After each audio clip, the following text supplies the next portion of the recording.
짧은 시간 특정 지역에 비가 집중됐다고는 하지만 피해는 상상을 초월했습니다. 왜 이렇게까지 피해가 컸는지 소방방재학과 하문구 교수와 알아보겠습니다. 어서 오십시오. 이번 강남의 폭우 피해는 2011년 그때를 연상케 합니다. 그때도 그렇고 이번에도 그렇고 왜 비 피해를 막지 못하는 걸까요?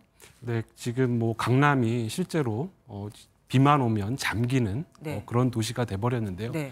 실제로 이제 주요한 원인들은 실제 그 배수 시설의 용량을 초과하는 그런 이제 강우가 일차적인 원인이 될 수 있겠고요. 네. 그리고 이제 많이 알려진 것처럼 실제로 그 하수관고의 그 통수능이 불량한 부분. 그래서 이제 강남대로 같은 경우에 지하에 설치된 하수관고가 이제 역설계되는 역경사가 되는 이런 부분이 이제 주요한 문제점으로 대두가 됐고요. 네. 또 한 가지는 이제 반포천 상류로 이 그 외부에 있는 물들이 다 집중해서 몰리는 이런 부분들이 이제 가장 큰 문제라고 할 수 있는데요. 네. 관련해서 서울시가 지난 2015년 3월에 강남역 일대 종합 배수 개선 대책을 연구를 수행을 했습니다. 네. 그래서 이제 강남에 대한 침수 원인들에 대해서 분석을 했는데요. 기본적으로 이제 오목하게 낮게 일명 항아리 지형이라고 얘기를 하는데요. 그래서 배수 능력이 상대적으로 다른 지형보다는 이제 떨어지는 그런 모습을 보여주고 있고요. 또 한 가지는 앞서 말씀드린 대로 하수관고의 그 역설계 이런 부분들 그리고 앞서 말씀드린 또 반포천의 상류로 집중되는 이런 부분들이 주요한 원인으로 이미 연구가 완료가 된 상황이었습니다.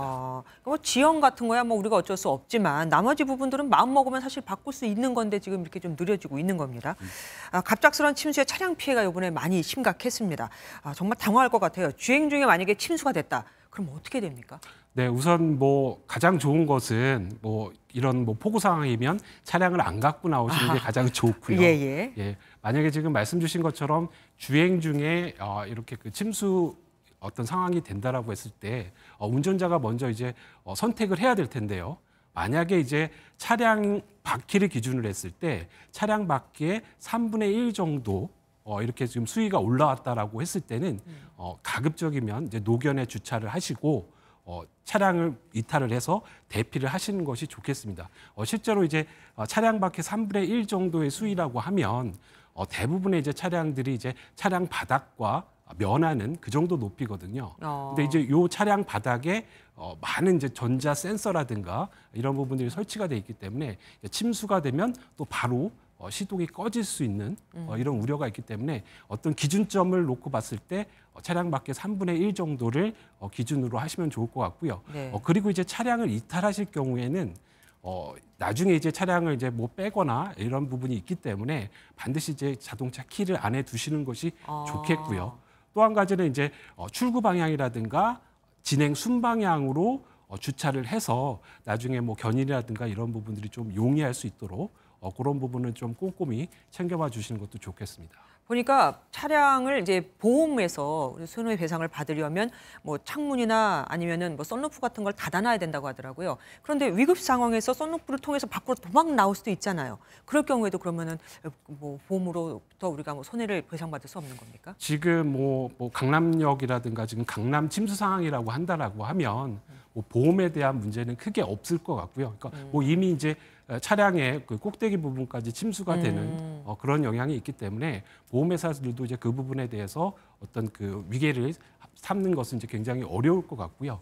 그런 부분들보다 앞서 말씀드린 대로 극박한 상황에서는 어떤 그 인명 안전이 가장 우선이 되기 때문에 그리고 이제 또 앞서 말씀드린 대로 전원이 차단되는 경향이 굉장히 큽니다. 그래서 이제 요즘 전기차 같은 경우에 실제로 이제 그 전원이 나가게 되면 시동이 꺼지게 되면 밖으로 이제 문이 개방이 안 되는 이런 영향도 있기 때문에 그런 썬루프를 통하든가 창문을 통해서 빨리 대피를 하시는 것이 중요하겠습니다. 우선은 대피하고 봐야 된다. 네, 그렇습니다. 그리고 요즘에 그 감전사도 굉장히 위험하지 않습니까? 철근 절단 작업 노동자가 감전사 한 일도 있었습니다. 실제로 폭우 때는 어디가 특히 감전 위험이 클까요? 사실 실어동 같은 거는 거의 다 사방에 있잖아요. 네, 그렇습니다. 지금 폭우가 심해질 때 지금 말씀하신 것처럼 이런 가설 설비들이 많은 공사장 이런 부분들 굉장히 위험하고요.